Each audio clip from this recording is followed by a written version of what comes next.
to start now? Okay. Okay. Hi, everybody. I'm Nancy Daly from the Board of Selectmen. Can we have it quiet, please? Thank you. Rita, do you want to kick us off? Yes, I just wanted to welcome everyone, and I'm happy to see you all. And we're here to have a community discussion on diversity, and I hope we have many more of them. And we have Ron Marlowe here. He's the Assistant Secretary of Access and Opportunity in the Executive Office of Administration and Finance for the Commonwealth. And Sandra Borders, hi. Hi, and she's the Director of the Office of Diversity and Equal Opportunity. I passed out Doreen Wilkinson from the Human Relations Commission, and I passed out some cards and pens so that if you have a question, you could jot it down and let us have it so that we can start out with questioning, and then if you have it. During the Q&A period, we're asking people to ask a question. We're not here to read speeches or to hear the philosophy of anyone at this point in time. We're trying to get some answers, we're trying to get some knowledge, and I'm glad that we have the two people that we have to speak. There are members. Nancy, are you going to introduce the people here? Yes. You and Sandra? Okay. All right. Everyone settle down. Good. Okay. The Thank children you, are Rita. quiet. Okay. Okay. Well, I am Nancy Daly on the Board of Selectmen, and I want to say that the town of Brookline is now and for many years has been committed to diversity and equal opportunity for all. And so we are delighted to have Ron Marlowe and Sandra Borders with us today to tell us what innovations they're implementing at the state level so that we might learn from them in the realm of diversity. We also have our Sandra DeBow, our Director of Human Resources here, who will say a few words about what we're doing here on the town level. So this public forum is being co-sponsored by the Board of Selectmen and the Brookline Human Relations Youth Resources Commission. I want to thank Rita McNally, who's currently serving as chair of that commission, and I want to thank the members of the Diversity Subcommittee who suggested this event. So I'm going to turn it over to you, Ron, now, and or Sandra. I don't know which one of you wants to go first, and maybe you can tell us a little bit about your background before you get into what you're doing. Sure. First of all, if I stand, can you still hear me? Excellent. You know what? Can you not get too far from the microphone, because this is being taped for the Brookline Access Television. So I will try to be. Yeah. There we go. I will try to be stationary. Good evening, everyone. Good evening. It is a pleasure to be in Brookline, where I have an uncle and aunt who, my aunt still lives in Brookline. When she got tired of my uncle, he had to move to Mattapan, but that's the way these things go. My name is Ron Marlowe, and I do serve as the Assistant Secretary for Access and Opportunity in the Patrick Murray administration. And to tell you a little bit about myself, which you probably should not have opened that door, because I love to talk. I was born and raised in Boston. When I was born, you got to get the log cabin story. I was born at Boston City Hospital. Unfortunately, no longer exists. It's now Boston Medical Center. But as many of you know, Boston City Hospital was the hospital that was created to make sure that the poor in the city of Boston had access to high-quality health care services. And I was born there October 12th, 1966. I don't mind sharing my age. The gray would give it away anyways. But when my mother took me home, she took me practically across the street to the Orchard Park Housing Development, another institution that was designed to provide safe, affordable housing for poor people. My first educational experience was the Head Start program, another program designed to give kids born in poverty a head start on life, if you will, in education and connection to social services. I won't go on, but just to say this, the reason I start there is the following. It's why I'm animated about civil rights. why I'm animated about non-discrimination, equal opportunity, and diversity, because if not for the fact that many people of different hues, of different backgrounds, if they had not come together to create these institutions that were designed to give individuals like me equal chance to be all that I can be in life, I don't know that I'd be here before you. And so the investments we make in people is really what diversity is all about. And I like to tell people where I come from, because again, if you do not know that, there is no context for some of the things I like to talk about, for some of the things that animate me, and for why I'm so passionate about this work. I was fortunate to be tapped actually 5 years to today to serve in this role of Assistant Secretary. And this position came about because individuals like yourself who care about civil rights came together and lobbied the governor's office for over a year to create a high-ranking so-called proactive position focused on civil rights in the administration. So one of the hats I wear is making sure that we are trying to do all that we can do to ensure that no matter who you are, you have an equal opportunity to work within the executive branch. That if you happen to be, in particular, a minority or a woman and you own a business and you want to be a vendor, one of the other hats I get to wear is that you have an equal opportunity to be a vendor to the Commonwealth. A third hat I wear is somewhat amorphous. It's a policy role, and the fourth one is a programmatic role.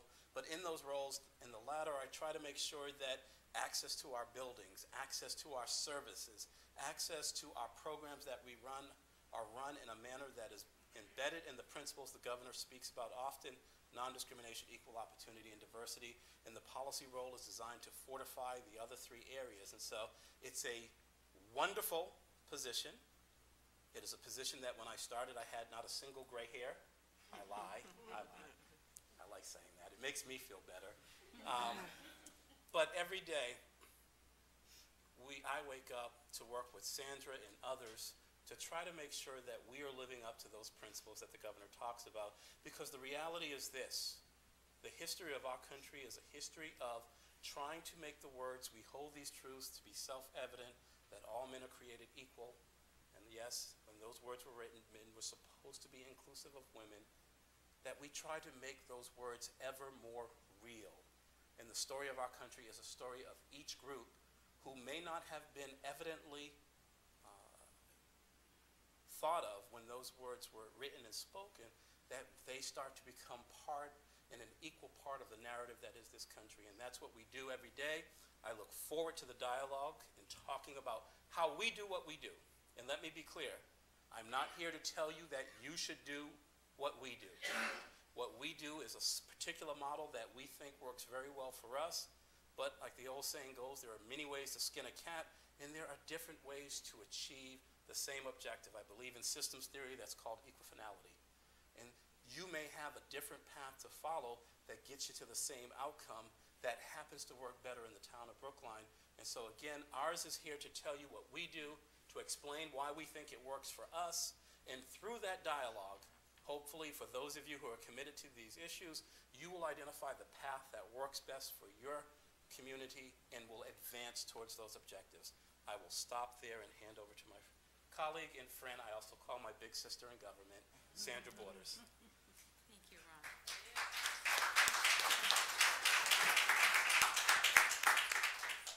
So I will not stand, but I hope you can hear me. Okay, my name is Sandra Borders, and I am the Director of the Office of Diversity and Equal Opportunity within the executive branch of state government.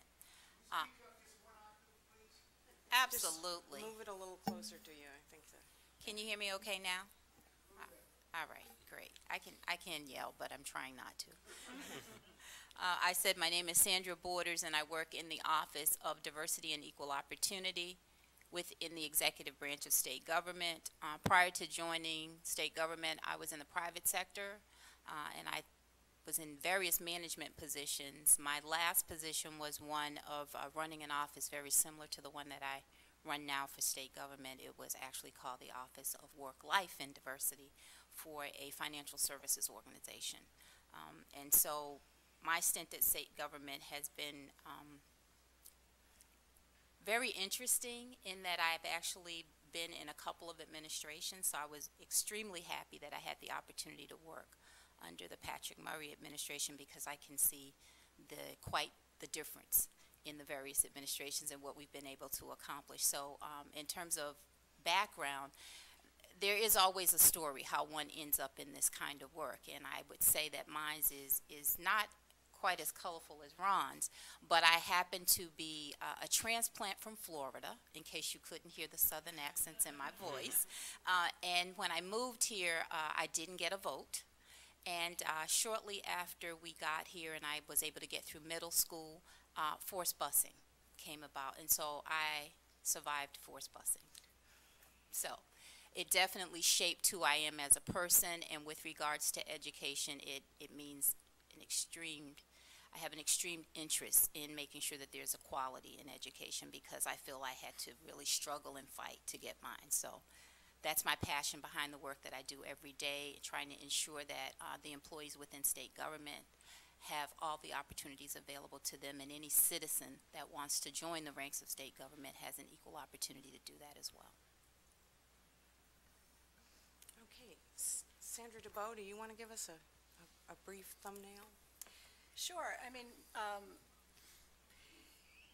I know that you've said that there are many different ways to skin a cat, but I feel like part of skinning a cat artfully is to collaborate and share and figure out what other people are doing, which is really what we've been doing in the last couple of years. And maybe I gave you both reports. I don't know that everybody in the audience has seen them. So I just wanted to talk really briefly about what it is that we've done in the last 3 years. When I first got here, I got here in 2006.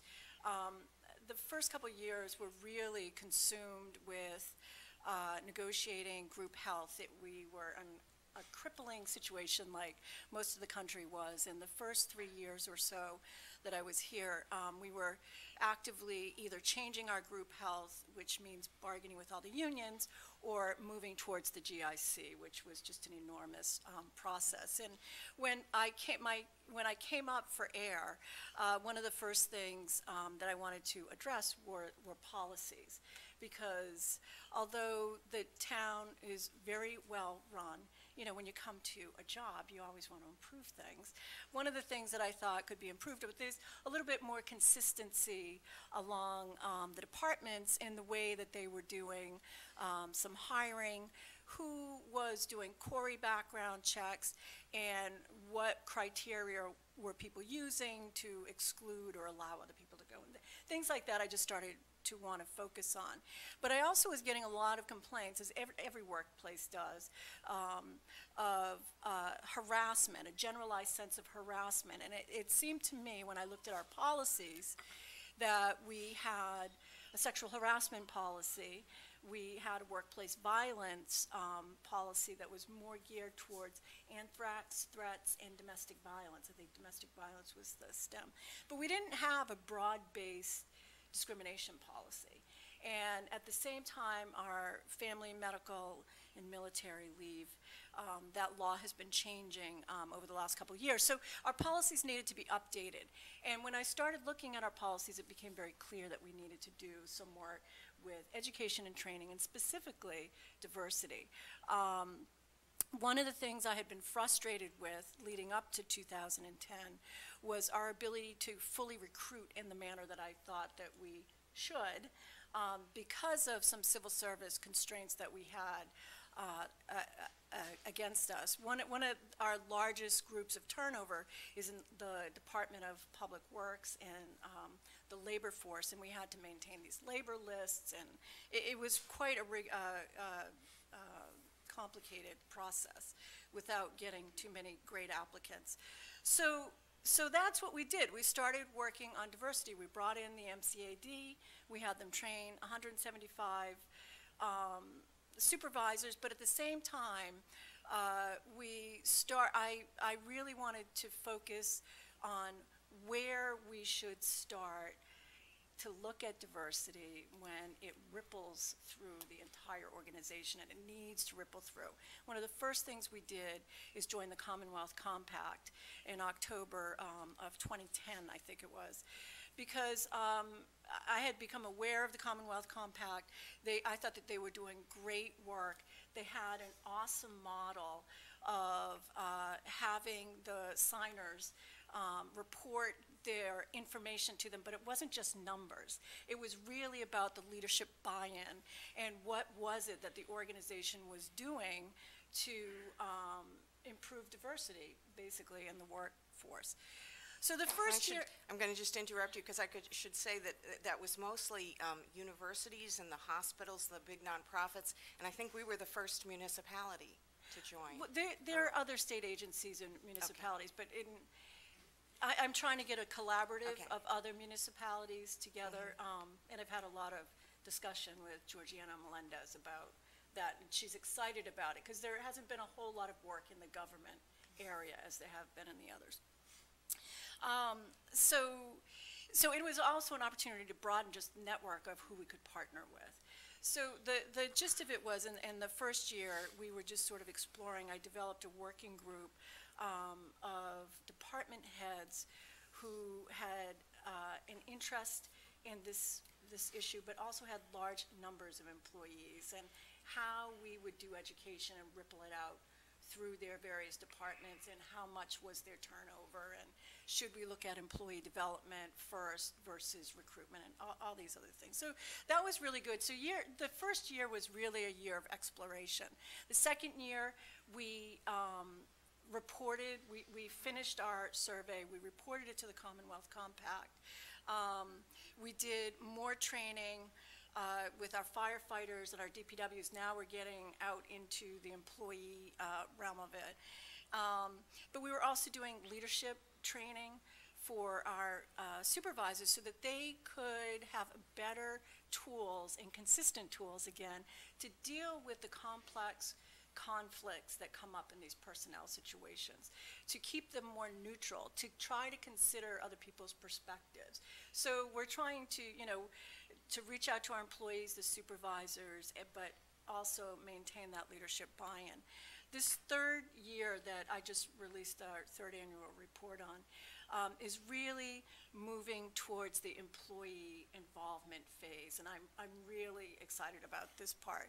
We did our first ever employee survey that was reported out. This report, I have a couple copies here, was the third annual report on workforce diversity and inclusion. It's on the website, it's on the town's website, it's also on the HR website. But in that is the actual survey questions and the report that we reported out, and what we learned, as we knew we would, is that there's a lot more work that needs to be done about the discussion. And we want, so this year, the fourth year, we're going to be bringing some focus group together of employees to talk about what it is, what is diversity? What are the common definitions? What is it that employees see and hear? Similar to what we did with the department heads. We anticipate that we're going to need a consultant to help us do that, because really, I don't have time to develop that program, but also it takes a particular type of expertise to get employees bought into the situation so that they can trust that we're trying to move the conversation forward. So anyway, so that's a little bit of what we've been doing over the last couple years. Great. And so the collaboration, this is a big thing. The collaboration with the other municipalities, I think, is really important, and this is something that's been modeled with the Commonwealth Compact, because we don't have a lot of turnover in municipalities, and as a result of that, you don't have a lot of turnover.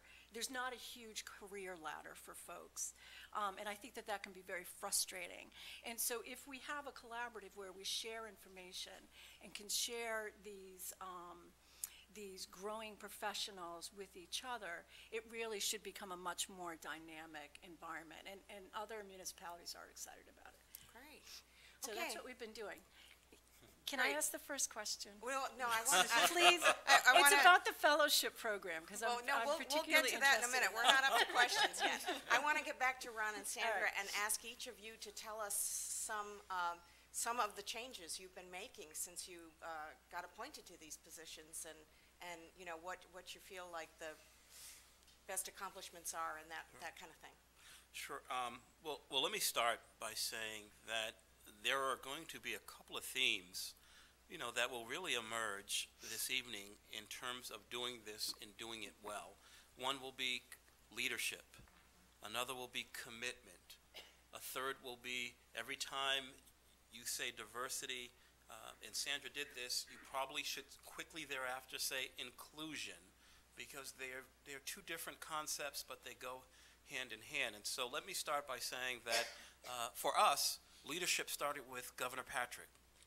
When Governor Patrick took office, within 30 days of taking office, he signed what was then known as Executive Order 478, which did a couple of things. One, it established the principles of the executive branch as consisting of non-discrimination, equal opportunity, and diversity, an important element. The second thing it did, it said that these principles should be embodied in everything we do. So it's not just personnel activity, as important as it is. It's not just procurement, as important as it is. It's actually decision-making that takes place within the executive branch. And of course, if you believe that doing the work in the diversity space, i.e. in personnel, is hard, imagine trying to get people to think about it globally in almost everything they do. The second thing it did is it said, you know what? Non-discrimination, equal opportunity, and diversity is not just Sandra's job, and I wasn't there at the time, so it couldn't have been mine. It is actually everyone's responsibility. Everyone who works in the executive branch has an obligation to be mindful of those principles as they go about their work. The third thing it did, and this is one of the more important elements, is that when Governor Romney took office, he rescinded a number of prior executive orders to advance his Executive Order 452.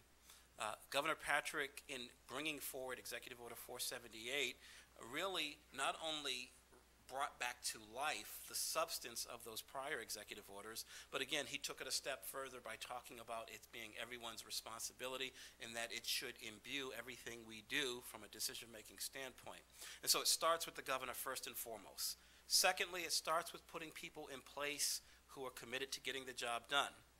As Sandra Borders said, that she served in the Romney administration and survived and made it into the Patrick administration. I say survived, and that's not to impugn our governor. It's to say that he brought a slightly different, perhaps radically different mindset to the notions of non-discrimination than Governor Patrick brought. Sandra served well in his administration and is now serving well in this administration. And it really all starts with Sandra in her office. She is the heart and the network that extends into the rest of the executive branch. I won't go too deeply into that network because I promised Sandra that I would. Sandra, I won't invite you with me and then do all the talking. So I'm going to stop on that element and say the third piece is that you wake up every day and you try to take stock of the progress that you've made. And for those of you who've ever done any type of hard work, especially for those of you who are committed to issues of social justice, you know that you can do social justice work and it feel like, am I really making any progress? And that's when you have to take a step back and do an honest assessment, and 9 times out of 10, you'll find that in the same way that we found, that yes, you can see the progress that's been made, and more importantly, we can measure the progress that's been made, but you cannot rest. As I talk about the evolving story of our country, that is true in civil rights work, that every day you wake up, where there is a threat to justice anywhere, there is a threat to justice everywhere, and we have not gotten it completely right in the executive branch, and I'll be the first to admit it. And so our story in the executive branch becomes, how do we have corresponding policies and programmatic efforts, and how do we instill in our workforce a commitment to these ideals, and more importantly, how do we give them the tools to do that which we need them to do? Because sometimes those of us who sit and get to pronounce policy think that it's like Yul Brynner in the 10 Commandments, so let it be written, so let it be done, and it doesn't work that way. Sometimes people do want to do the right thing, but they don't know how to do it. And as a leader, you have to recognize that, you know what, if you give the person the tools he or she will roll up their sleeves and get it done, but you gotta accept that you know what, like most people, you don't wanna raise your hand and say, I don't know. You gotta tease that out. And so I'm gonna stop there and turn it over to Sandra to talk about the mechanics of how we make this work, because I talked really about the culture and the policy framework, and we'll talk more about my role, but I love Q&A, I love dialogue, so I told Nancy, I told Steve, I told Larry, I told Brooks that we will try to create as much space for Q&A and dialogue, because this should be a conversation, it shouldn't be us talking at you. Sandra? So in terms of the mechanics, can you still hear me okay? Okay. In terms of the mechanics, Executive Order 526 really gives us a great framework for how our program was going to be laid out. What Executive Order 526 does is it sets up the framework, but to Sandra's point with respect to collaboration, it was really incumbent upon my office to spend a lot of time collaborating with the Mass Office on Disability as well as MCAD, and we formed a collaborative group around our secretariat. So these are the 8 large pieces of the executive branch, making sure there was representation from every secretariat to work on the guidelines. And I love showing this illustration to folks. I do it when I go out to training. So you have the executive order, and then you have the guidelines, the difference. Because the teeth are here. They're within the guidelines. And the good thing about the guidelines is it gives everyone an opportunity to weigh in, and it also builds the buy-in as we're going along. So as Ron talked about leadership, and it's starting from the governor, the next realm that we had to hit was our cabinet secretaries, because they were actually going to carry that message on to their respective agency heads, and it was going to trickle down to the employees as well. So trying to get through that many layers, dealing with some 44,000 plus employees, is quite a task. Having the executive order really helps us understand, because it's laid out by sections. Particularly in Section 2, it really lays out our entire policy around non-discrimination, equal opportunity, and diversity. Within Section 3, it speaks to every single agency, every single secretariat having a person that's going to carry out this work at that level. So the feet on the ground would be at the secretariat level, feet on the ground at the agency level. It also talks about how that group of individuals would have a reporting relationship into my office, again, to put in place some checks and balances around the work that we were trying to get accomplished. I would say one of the other big things that came out of the executive order being issued was we had started some training, because that's very important, but it was people kind of opted in or out. Within the executive order that the Governor Patrick issued, there was a mandatory requirement for training. And when people hear mandatory, they think, I don't want to go to that training.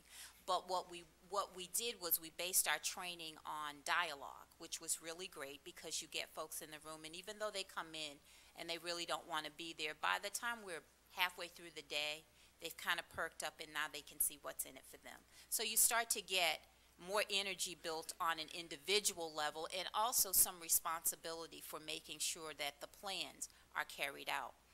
I neglected to say within the executive order there was a call for both affirmative action and diversity plans that would be put in place for every single agency in the executive branch. The question I often get is, why do you need an affirmative action and a diversity plan?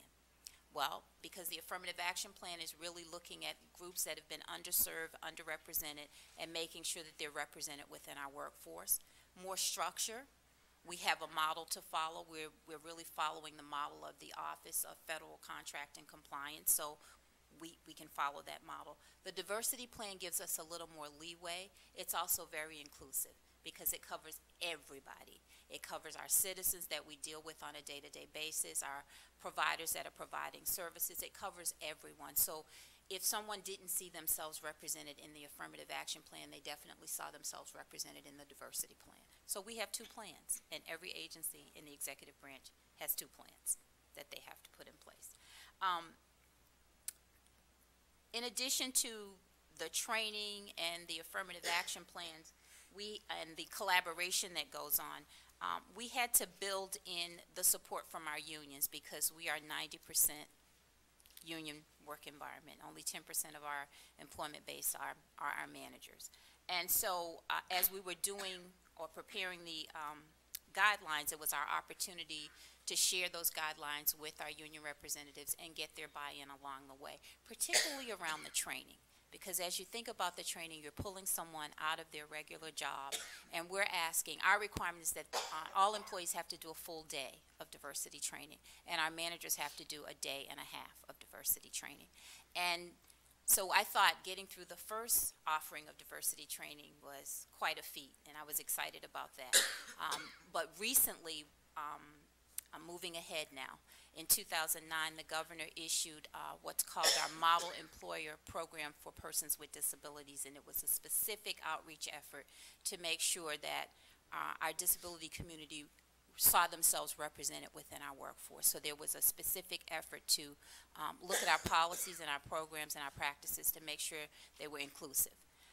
Because as Ron mentioned, when some of those previous executive orders were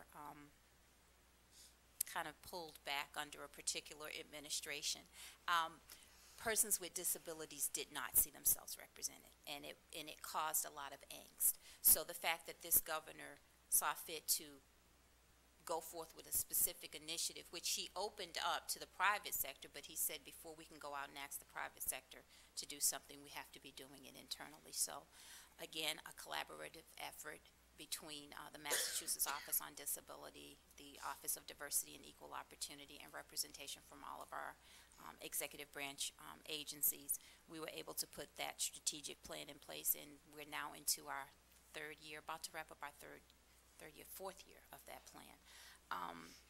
And so we're moving things forward there, but the piece that I wanted to touch on with regards to that is what we were able to do under the auspices of Executive Order 526 is offer a second tier of diversity training that focuses specifically on disability awareness.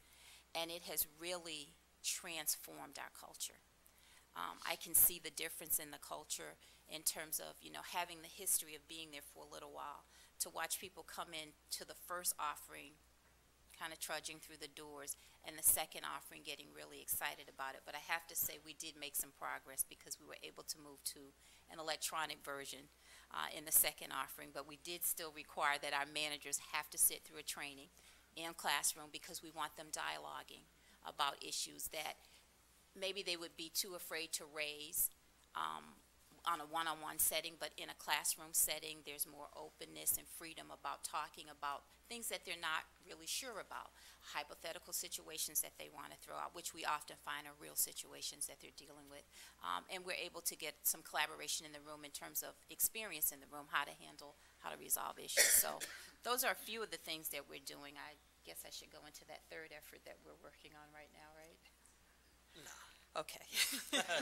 If I can, let me just, because I used 478 and Sandra talked about 526, and so that there's no confusion, Executive Order 526 is 99% the same as 478, except the governor, because he had taken a leading role vis-a-vis the legislature in advocating specific protections for our transgender community, or otherwise known as gender expression and gender identity. Right.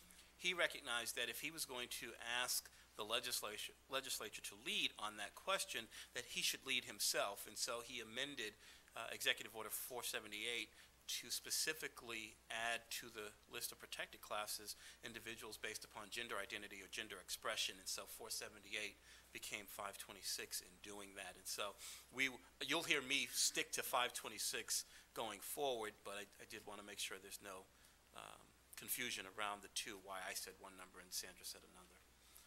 And with that, Okay. we are ready Well, for let's, dialogue. if you can, Doreen, if you can pass up the questions that you've gotten so far, and Sandra DeBow, you can ask the first one while we're getting these organized. Can you speak a little bit about the fellowship program that you're doing, because that really intrigues me, and I don't really know all the specifics. Sure. Do you mind? If you speak? Sure. No, go ahead. It was 2008 when Sandra Borders had a wonderful idea that we should have a fellowship program, i.e. an extended internship, that would be made available to young people that would be designed to get them interested in public service, and particularly state service, but would be substantive in nature. And unfortunately, 2008 was the same time that the Great Recession hit state budget, and so that idea wasn't able to go forward, but there was a commitment made to Sandra that we would figure out how to go forward in a way that makes sense. And so in late 2010, early 2011, Sandra and myself partnered with the Commonwealth Compact in the College of Public and Community Service at UMass Boston to say, you know what, here's an idea that built on the model that Sandra suggested, say we will target it to CPCS students who range from being your typical college student to being mature adults, because CPCS was designed to serve a range of student populations. But we would say, you know what, we'll create a semester-long internship opportunity. We'll call it a fellowship, because sometimes, as you know, when people think of internships, they think of getting coffee, making copies, answering phones, etc. And we said, no, this will have to be a substantive placement within an executive branch agency that will allow each fellow to really understand what that agency does, why it's important. They will get real responsibilities, and at the end of it, hopefully they will be even more committed to public or state service or municipal service, if you will, than they were before starting. And so we launched in 2012 with our first class. We are just getting ready to finish up our second class. And it has been a wonderful partnership, collaboration between the state, between the University of Massachusetts Boston community, and more importantly, it's been a wonderful relationship for the students themselves who have gone through. And so we're very proud of it at the state level. We will continue going forward, and like anything else, because I have to say this, people think that mistakes are a bad thing. I've never been afraid of making a mistake, because I have accepted that old cliche that you will learn more from a mistake than you could ever learn from success. And so we've made mistakes in the CDFP program, but we've used the experience to make it a better program so that for future classes that come in, their experience will be exponentially better than those that came before them. And the best part of it is this: for those who have come through on the early stages, they have recognized their role as guinea pigs, may I dare call them, in helping us improve and make it work. And I'd be more than happy, Sandra and I, to meet with you offline to talk about CDFP, and if you want to extend it, I'm sure Georgiana would smile from ear to ear. So, thank you. Okay, great. Well, we have a couple questions in. One is, Executive Order 526 contains a provision concerning, quotation, remedying the effects of past discriminatory practices. What's the practical usefulness of this provision? Sure. I think the fact that Sandra has developed the guidelines around the executive order, and that we have the affirmative action plans, as well as the diversity plans, but specifically the affirmative action plans, means that we are committed to recognizing first and foremost that even from a standpoint of state government, we've not treated people at all times as fairly as the law requires us to, but more importantly, common decency expects us to. And so through the process of developing the affirmative action plans and understanding where we are at any given point in time within an agency, within a secretariat, and within the executive branch as a whole, it creates a model and mechanism, as Sandra talked about earlier, for recognizing that we've not done it as cleanly or as well as we should have in the past. 2, that you can't just wish it so and that it will be better in the future. 3, you have to create a mechanism and means of moving forward that truly allows us to not only measure progress, but to identify where things are not happening well. And then 4, because Sandra's office requires that agencies update their plans on a 2-year basis, they can never grow stale. And so ideally, if we are faithful to that process, we will forever going forward see ourselves being a true employer that embraces the notion of non-discrimination, equal opportunity, and diversity, and our practices speak to it. And so that's what the remedying piece really speaks to. And of course, it plays itself out in other policies that we've developed along the way, because almost everything my office does rests on Section 2 of the executive order to drive an agenda forward that says, you know what, we recognize we have failed you, whoever you may be, and we are going to try to do it better. If I could add to that too, because I think the last part of the question was, what practical purpose does it serve? So when we think about those avenues of recruitment, and Sandra spoke to those a little bit earlier, the Commonwealth has what we call the Commonwealth Employment Opportunities, and it's our website that everyone goes to apply for jobs. If we're looking at the plans that we have on a quarterly basis, which is what we basically do, to look at what has our hiring practice been, it gives us an opportunity to find out, are we being successful in creating as diverse an applicant pool as we possibly can? And if we're not, what changes can we make? So from a perspective of, if you continue to go to the same well, you're going to continue to get the same kind of water, right? So if you figure out that you're not seeing as much diversity in your hiring pool, it allows us to put certain jobs out or all jobs out on different message boards. It allows us to go to community-based organizations and make them aware of the jobs, because not everyone drives themselves to the CEO. Some people believe in going to their local newspapers to find out what the jobs are. So if we're looking for a more diverse pool, and the agency can afford, the key is can afford to advertise in these community papers, then we want to make sure we're doing that. We want to make sure that we're doing that broad brush, that our applicant pools are as diverse as they possibly can be, knowing that when it's all said and done, the interview panel's been set up, the selection process, we're going to end up with the most qualified candidate. And this is just a peeve that I have, so I'm going to go ahead and put it out, because when we say qualified, for me, that's code for people to use. Is it an ethnic minority? Is it a woman? Is it a person with a disability? So when I hear qualified, I'm always listening to what's the undertone for that. So the bottom line is, if we're reaching out to a diverse population of people, the possibility of getting a more diverse applicant pool and the possibility of hiring more diverse candidates is greater for us. And so CEO isn't the only avenue we use. We try to make sure we're going to community organizations, professional organizations, and certain niche groups that we haven't been able to attract in, you know.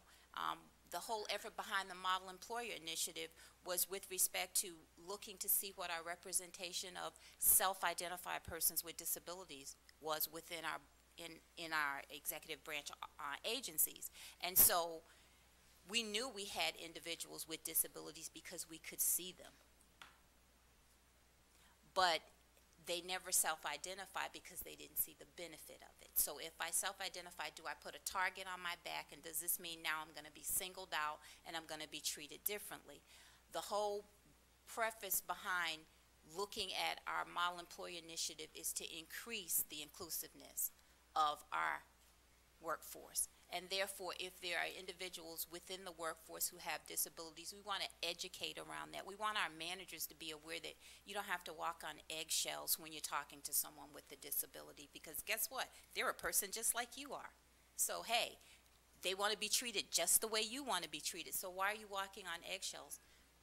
You would treat them with dignity and respect, just as you expect to be treated with dignity and respect. You would expect that they're going to do their job just as you would expect that anyone else is going to do their job. So we're trying to tear down those barriers that are not always spoken of, but you know they exist in the workplace. And so we're trying to give a voice that we can get some of those barriers knocked down, and thus get that robust workforce that we know represents the citizenry of the Commonwealth. That's really the ultimate goal behind everything that my office does, is to reflect the citizens that we serve on a day-to-day basis. Because I think one of the things I heard when I came in was, who do you have to know to get a job in state government? And I'm determined that before I leave, no one's going to be asking me, who do you have to know to get a job in state government? They'll say, what website do I go to apply for a job? So that's great. Can I follow up on that? And you mentioned that you have your own state website. Thanks. You also said sometimes you advertise in community newspapers when you think that would be advantageous. And you, professional organizations, I assume most of those are online type things. The state, as all the cities and towns, are facing various budget crises, so it's always a struggle to reach out and do it economically. But are there any other ways, so specifics that you've found to reach out to that might be not terribly expensive? We're always looking for not terribly expensive Yeah. because we don't have budget dollars. So this is where collaboration really comes in, because you get yourself invited into certain groups that you can then speak about the jobs. There is a person in my office, and her main responsibility is to promote the jobs that are on our Commonwealth Employment Opportunity, or our CEO. So she goes out and she speaks wherever someone invites her. And basically what she does is she walks individuals through how would you read our job application, because people have often said our postings can be difficult to read and complicated. She helps individuals understand what we mean when we say minimum entrance requirements and what we mean when we say preferred qualifications. And so community groups, like if a community was having a meeting and they said, you know, could you come out and talk to this group about how one would apply for jobs in state government, we'd be there. We've gone to high schools, we go to colleges, and our college fairs, we are always looking for the ones that are free. But there are many of them, Yeah. and we're happy to share. Yeah, okay. If I could just add to that point, I mean, because here's where policy and programmatic effort come together, because for the agency that recognizes that its budget resources are tight, the diversity plan becomes an opportunity to think through, and figure out, how am I going to expand the social networks that we all have and that we sometimes default to, because you know what, email is such a wonderful thing, and most community-based organizations, in particular those that may serve populations that you're trying to recruit, if you created a relationship with those nonprofit organizations or those advocacy organizations, said that whenever there's an opening in my agency, I'm going to make sure you get it the moment it is public, you might be surprised at how that will generate in and of itself applications and resumes from people who might not have thought or known to go to the Commonwealth Employment Opportunities website. And so, because budgets are tight, the diversity plan does become a way of thinking through, how can I use low cost and potentially high return mechanisms. You mentioned the Commonwealth Compact. Commonwealth Compact actually has a talent network, for example, in which, you know what, if the town of Brookline advertises they're looking for a particular position and Georgiana puts that within the network, that becomes another means of no cost, low cost, of driving interest in the positions that you have. And so cost sometimes is a critical factor, but it is almost never the determinative factor, because guess what? There's been a time in each of our existences where we figured out how we were going to achieve an objective even if we did not have the fiscal resources to do it the most direct way. It means we maybe had to think about it a little bit harder, but what's that? Necessity is the mother of invention. Yes. Our diversity plan becomes our mother of invention. Okay. Okay, we've got a question here. It's referring to the town, but I think you can translate this to state for your purposes. How do you foster feelings of safety and trust among town employees and residents who don't have those feelings toward Brookline today? So I think you translate that to the state level. And Yeah, because Lord knows I wouldn't want to get myself in trouble by offering an opinion as to how I would do that in Brookline. One of the notes I've taken for myself, and I was reminded of this when Sandra was speaking, is that cultural change usually precedes real change. And what I mean by real change is this: if you were committed to improving diversity by 10%, you could do that very easily, probably overnight. But I don't know if that would really get you what you're trying to get at when you think about it from a standpoint of diversity and inclusion. What do I mean by that? If you look across this room, we are a very diverse group. However, we are only as inclusive as each and every one of you who has a question feels that you are empowered and safe enough to do so. And so it starts with some of you who may be either a little bit more courageous or a little bit more reckless, and stepping out on faith that when, think back to school, because you know what, we knew so much when we were kids and we just didn't know it. For the child who has the courage to raise her hand and say, I don't know, that child is usually speaking not only for herself, but for 3 or 4 others who just were too afraid to raise the hand. But when you raise your hand, you'll be surprised at how many others are silently and then not so silently raising their hands with you. So then guess what? You don't have to be alone anymore. You're not alone anymore because you recognize that there are those who think like you do, want the same things you want, and more importantly, there is a responsive audience to what it is you're trying to get at, because we can agree that they're mutually beneficial goals and objectives that we all should want to achieve, just saying we live in a society that makes sense. And so I don't mean to preach at it, because Lord knows we've all been in a situation where it is scary to step out on faith and know that you won't turn around and be the only one standing. But it does start when you do that, because I guarantee you, in most instances, there's someone else who's ready to stand up behind you and say, amen, I concur with that, and now give not only her an answer, give me one as well. Okay. Anything to add to that one? No. No, I'll let Ron take that. Okay. Okay, the next question is, could one or both of you comment on any successes that you have achieved under your affirmative action policy? And I think you've given us the broad, success you feel you're achieving with training, but so I think they're asking for maybe specific instances. Sandra, well, I think, do you want to talk about, I think if you have the numbers, Numbers. Roughly, because I think the numbers tell the story as to where we were when this administration started and to where we are today. And that's kind of unfair, because I know I don't have the numbers, so it's kind of unfair for me to say, Sandra, do you have the numbers? But the numbers are where we start, but I'm going to be quiet and let my colleague answer. And you know what? Because I messed up, don't limit your answer or feel you got to answer that question, because I'll come back to the numbers. Oh, okay. I'll come back to them if I have to. So when you talk about the successes, and we talked about training specifically, I think the larger one is with respect to the culture, with respect to the way leadership has really stepped up to the plate to not only verbalize what we hope to accomplish through our efforts around our diversity plans, but to actually walk it out, to show by example through their leadership.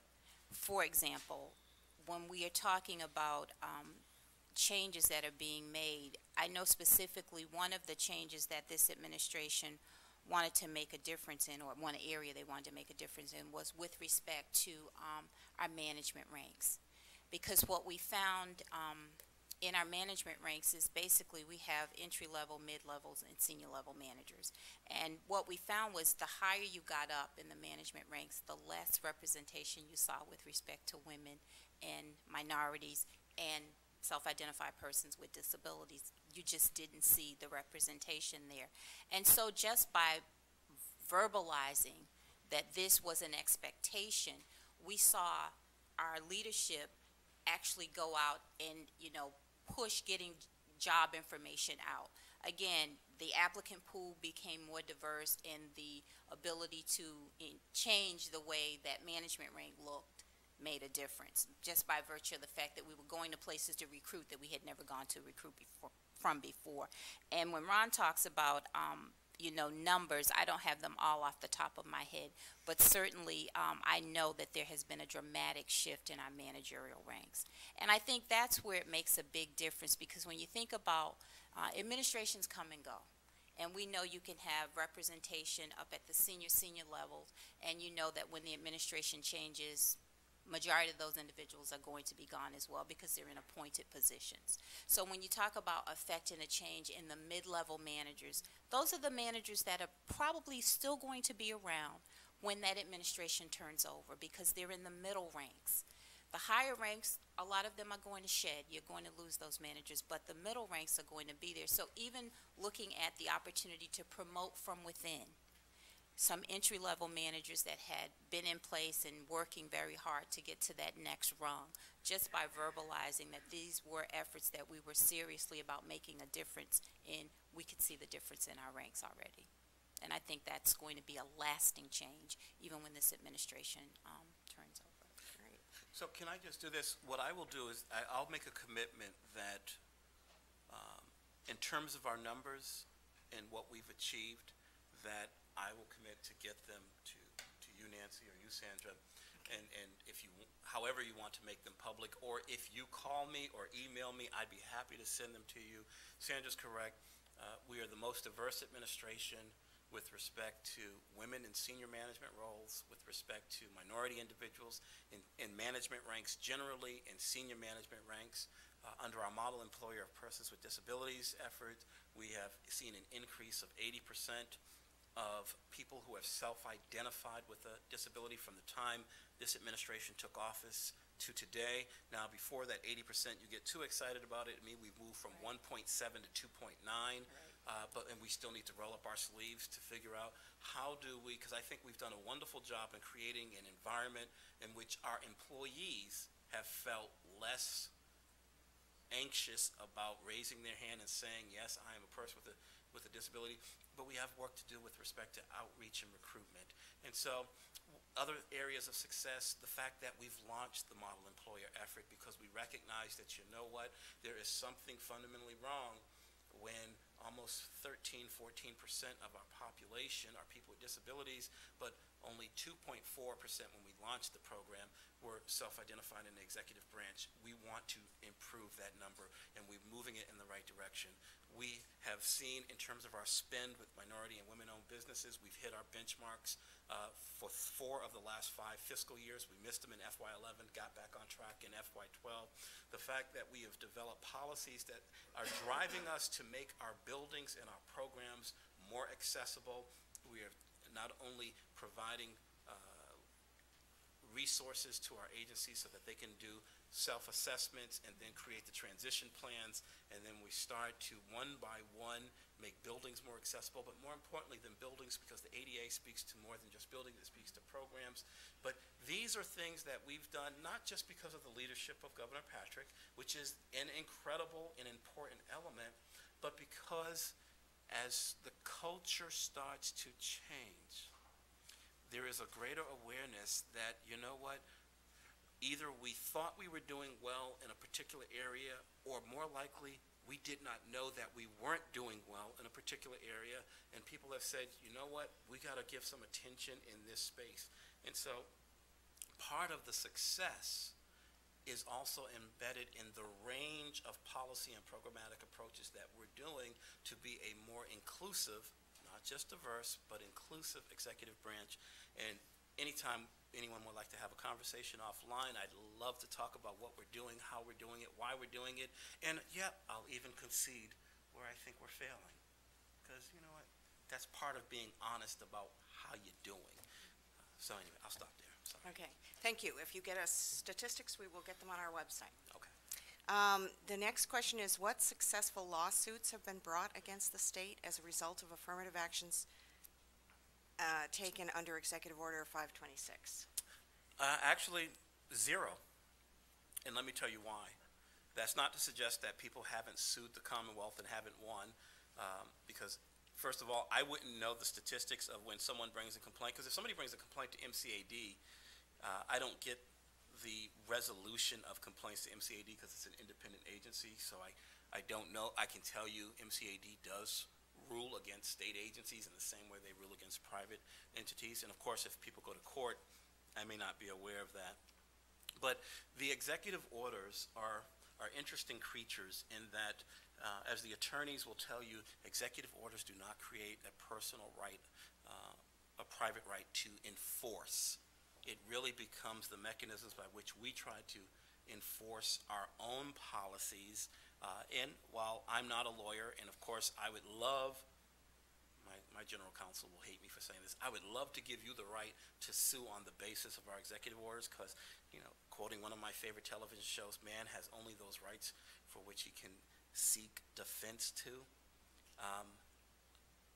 I'm told that you can't do that with executive orders, but know this, what an executive order does do is it creates an expectation on your part that if in fact something is happening contrary to that executive order, you can come to my office, the Office of Access and Opportunity, to say, you know what, this is happening in this agency, and we'd like you to look into it and perhaps do something about it.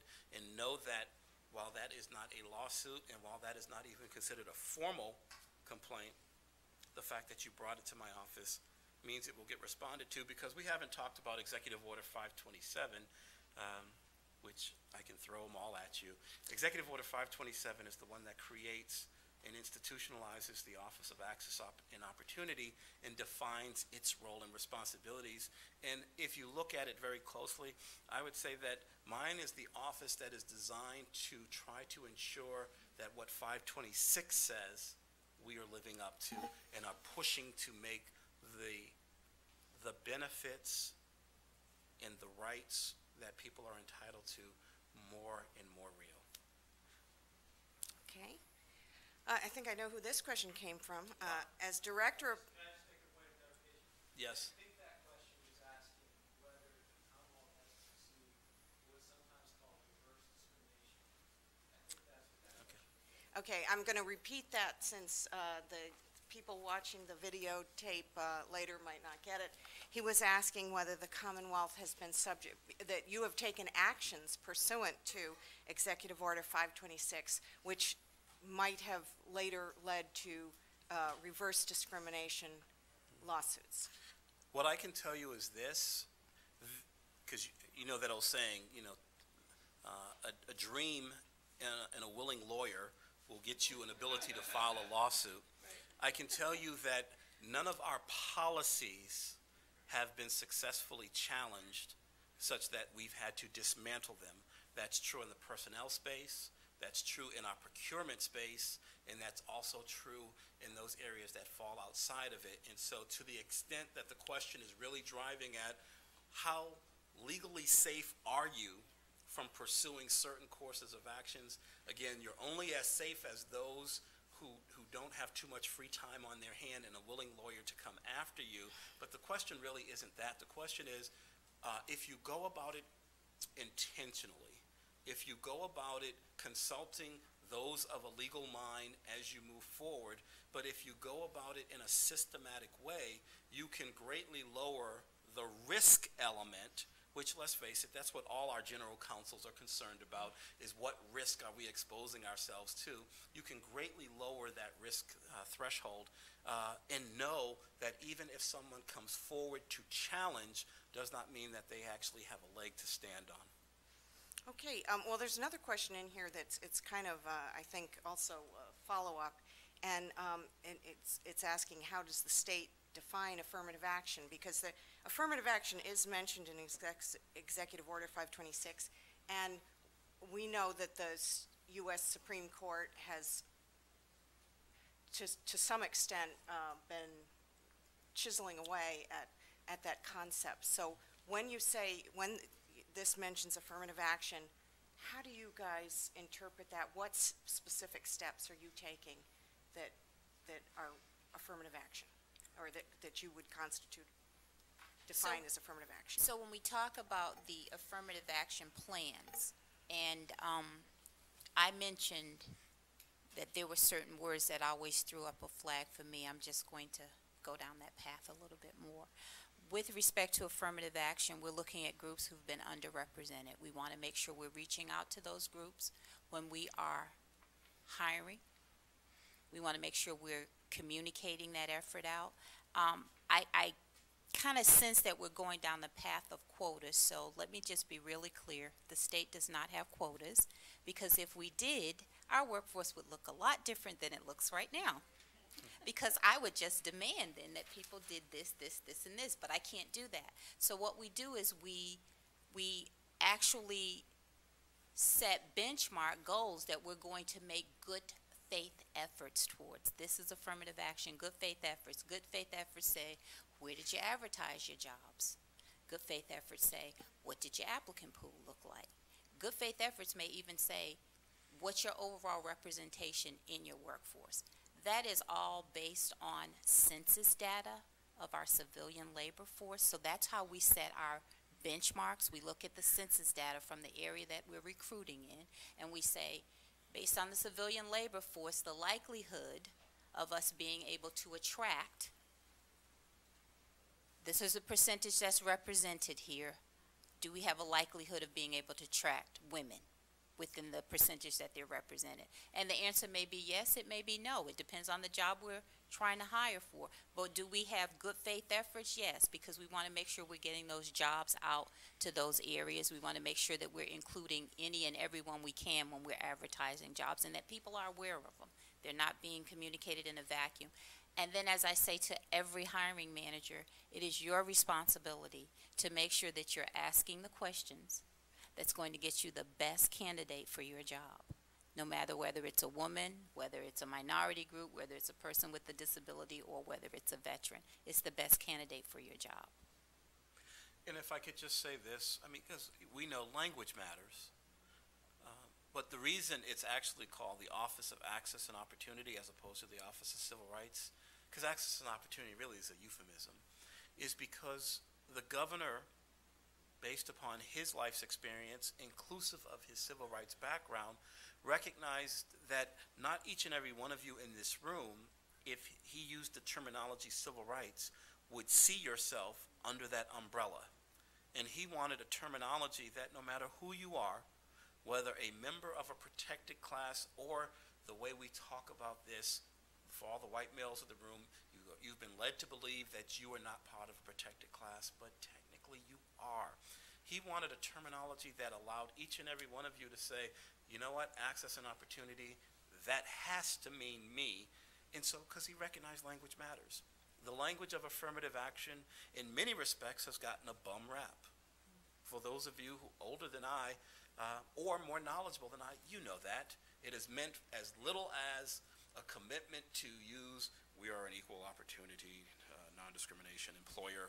It is meant as little as that to as much as quotas and a number of things in between. And as Sandra says, we do a whole heck of a lot more than just simply communicate that we don't discriminate in employment decisions, but we don't set quotas because we don't think it's necessary. B, back to the notion that it's more than one way to skin a cat. We think that if in fact you use data and use it intelligently, you create an internal set of expectations, you create the processes that reinforce those expectations, and you create mechanisms of checks and balances, as Sandra talked about earlier. You can actually move the needle in the right direction and do it in a way that no one feels that somebody has, sitting on high somewhere, has put a finger on a scale and tipped the balance against you. It works for us in what we're trying to achieve. It's a good model. It's not the only model. So as Director of Public Health and Human Services, I have the opportunity to work with some amazing graduate students of color. Because our group directly competes with the State Health Department and the Boston Public Health Commission, not to mention the private sector, for talent, these graduate students don't stay with us on those occasions when we have openings. Any general suggestions regarding recruiting and retaining these folks? We'll say, I think the unspoken comment here is other than paying them more when we don't have the money for them. It's a challenge we face too. I'll start and let me admit up front that I'm actually going to say some words to give Sandra some time to think of a better answer than I will give you. Okay. The reality is this, you know what, if you get a good candidate, he or she is going to be in demand perhaps in ways that means you may lose that person. But even in losing that person, if that person has the ability to say that they had a wonderful experience working where they worked before, but they got a greater opportunity to move, that information circulates within the network of which that person is a part. And so you may even have an ability to go back to that same pool from where you got that person to find someone who actually may even be a little bit better, even if a little greener than the person that you first hired. And so the best part about success is that for those of you who are Celtic fans, before they lost the 20-point lead, you saw that success builds on success because of that thing called momentum. Failure works in the same way. Once you lay a stake down and start making success, you will find that even where you may be losing candidates to places that can pay better, or guess what, to places that may be a little warmer or a little bit sunnier, longer part of the year, whatever that attraction may be, you have an ability to go from whatever network that person emerged from and know that that person is actually going to put a good word in on behalf of your company. And if you think of the town of Brookline, or we think of the Commonwealth of Massachusetts as a company in which we have a brand that we're trying to promote and say it has value, then while we never want to lose anyone who is great at what they do, we should be rest assured that we can go back to where we got that person and bring them on board.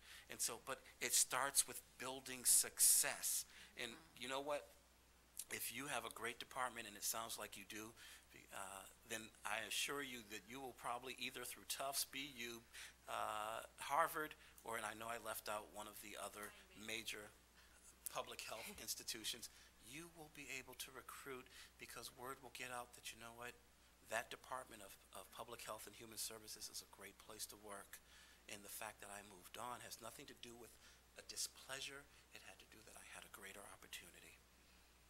Quite honestly, that's why the Commonwealth's Diversity Fellows Program came into being, because we hoped that through that program we would actually be able to attract and retain some of those students that we were seeing coming through the Fellows Program.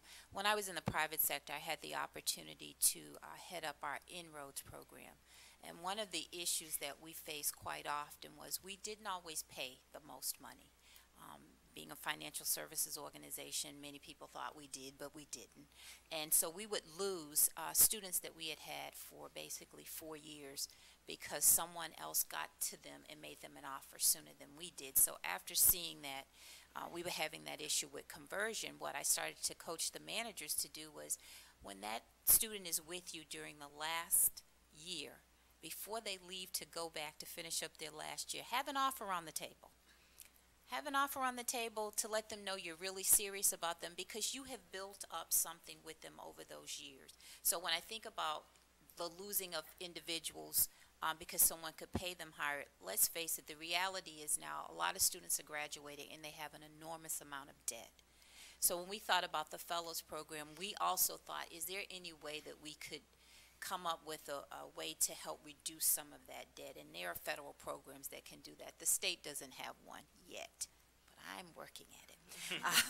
Because I think that's one of the ways we're going to end up attracting students. Quite honestly, many of them would love to work for us, but they simply can't afford to because they have so much debt that they have to pay off. So if there's any way you could come up with a way to defer some of those loans, maybe you could get some students in. It's certainly something I'm working on. Okay, thank you. Can you give us an example of another town or city in Massachusetts that's doing a really good job with equal opportunity and non-discrimination and diversity, and what they're doing that we could maybe follow? Yeah, I can't, but let me say this. This is the first community that's ever invited Sandra and I in. So if that is a testament to trying to move in the right direction, you should applaud yourselves for having this conversation and dialogue. In many places, let's be honest, diversity is not something that people are first and foremost thinking about, but the fact that you are is something, again, that should be commended. You're part of the Commonwealth Compact. Through the Commonwealth Compact, you actually now have access, and one of the things that I'd be happy to talk to Georgiana with you about is, how do you access the Collins Center? Because you know what, the Collins Center does this thing with municipalities that looks at performance management and measurement, but HR tends to not be one of those areas that is well represented in creating a dialogue among municipalities to figure out who's doing this well and who maybe needs a little bit of help. Because you can rest assured for those people that need help, they're probably not going to be too crazy about having that data get out there that they're not doing too well. But if, in fact, there's a conversation happening amongst peer organizations, i.e. the municipalities, that becomes a way of figuring out rather quickly, you know what, this city does this in this area, or this municipality does this in this area, and they've seen some really great benefits. And again, while I can't answer the question specifically, I'd be more than happy in helping to figure out how do you create an apparatus that allows for that kind of question to be answered the next time it comes up. The one thing I should share with you is this. I've worked very hard to build a positive reputation as someone who, if I say it, you can take it to the bank. So I've not mastered the art of figuring out how to answer a question for which there is not an answer by going all around Jack Robinson's barn and letting you figure out sometime later that, wow, he never answered the question. I will tell you if I don't have an answer, but I will also say that I will be a partner with you in helping to figure out how do we get those answers. And I should say this, at least with respect to safety services, I know that Chairman Tynes at the MCAD is starting a process by which he in the agency can be in a better position to understand which municipalities are doing better by way of recruitment, retention, promotion of safety service officials. And so it's limited in that respect, but again, I'm more than willing to be a partner with you to help figure out how do you get to the answer, whoever asked that question. Can I just interject that we actually were a community that was a pilot for the performance management that the Collins Center is expanding.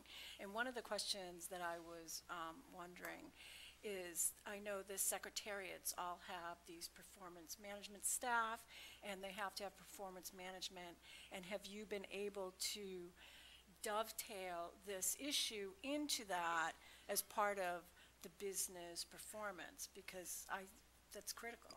You know what? You feel like a plant. Only because I am so ready for that question. We've been thinking about it.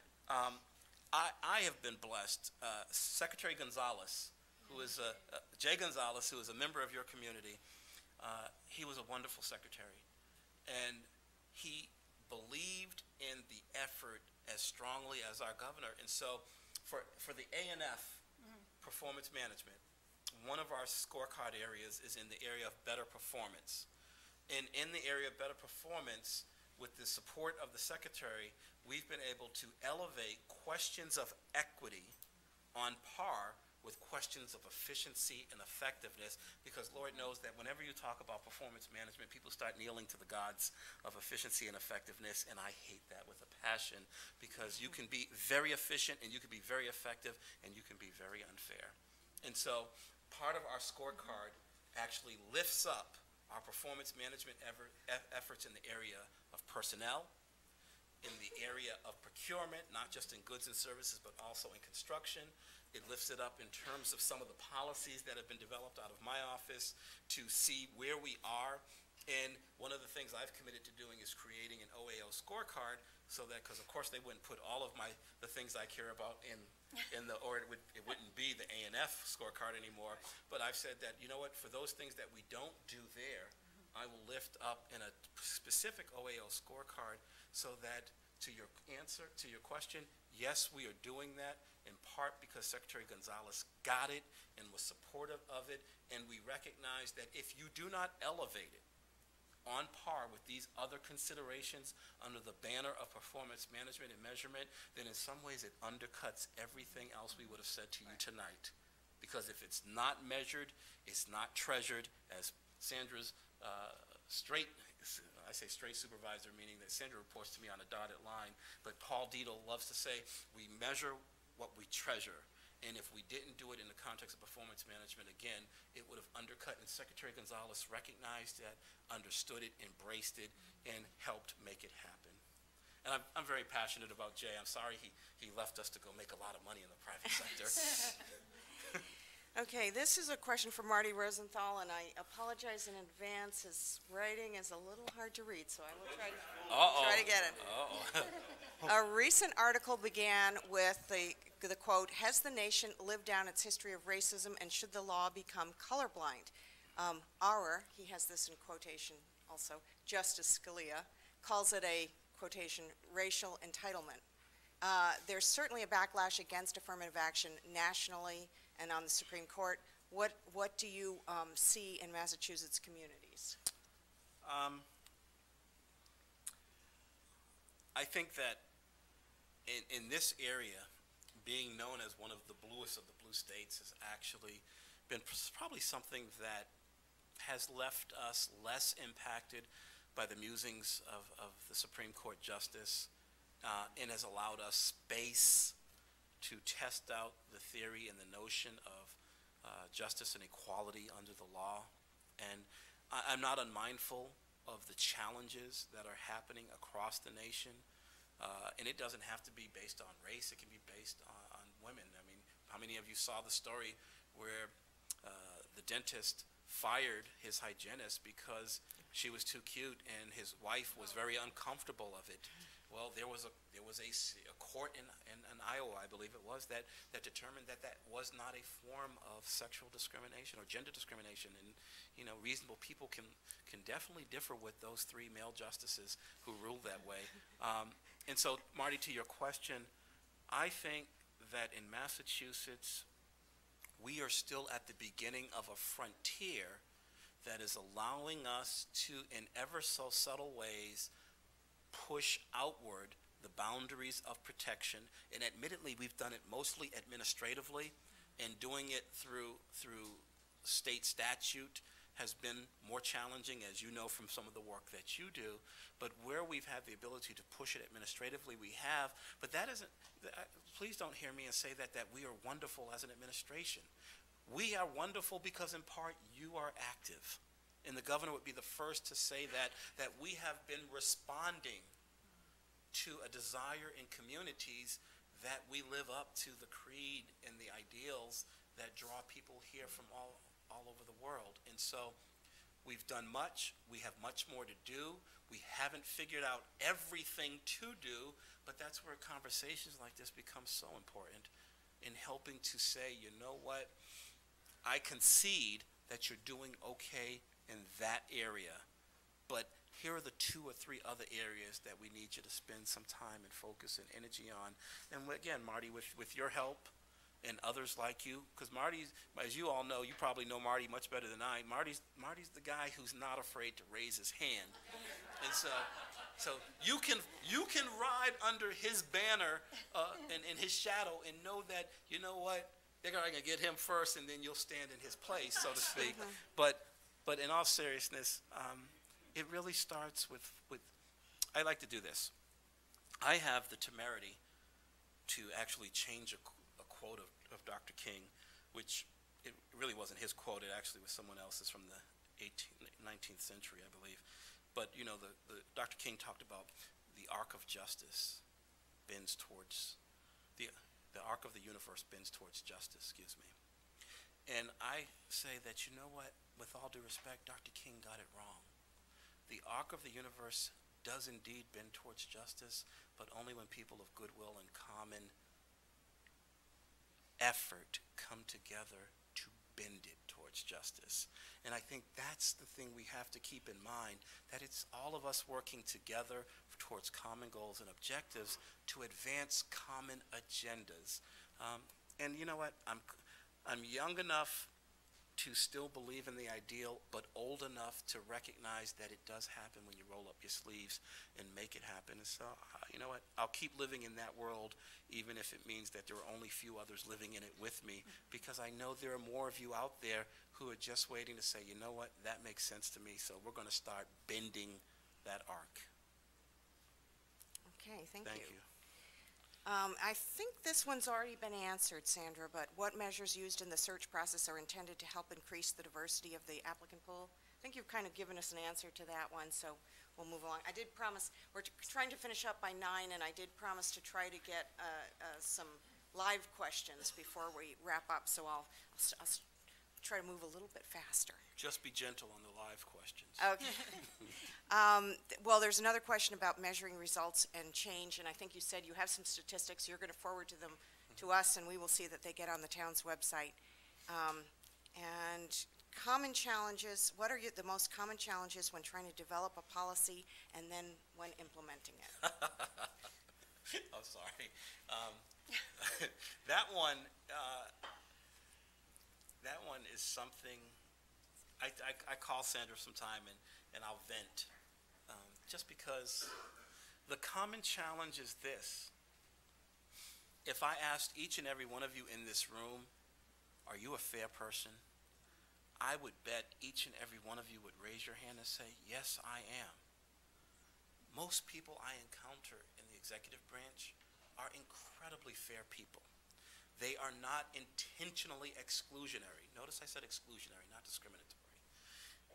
But like I like them because even I am impacted by it. We all grow up with ways of thinking and ways of doing that are unintentionally exclusionary. And it's just a nature and a function of who is sitting around the table engaged in the conversation when you're trying to get to a solution. And so unfortunately, many times, for my colleagues that haven't read Executive Order 526, Section 2, and don't realize that, no, it is also your responsibility to think about these things. You know, whether it's Sandra in her space or me in my space, we become, you know, the skunk at the picnic, or the mosquitoes late at night when you're barbecuing.